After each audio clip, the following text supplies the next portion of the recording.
Hi guys, today we'll talk about how to fix or how to solve Roblox banned account.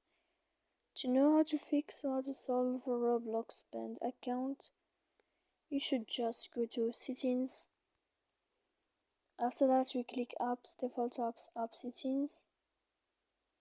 When you find this page, you will enter to this window of Roblox app. Here in this page of app info, you will enter to first stop. Here we click storage.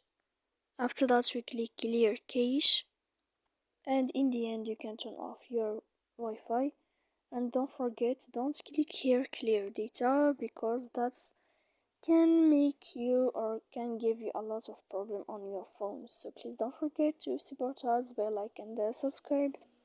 See you next time in another video, and thank you for your attention and your watching.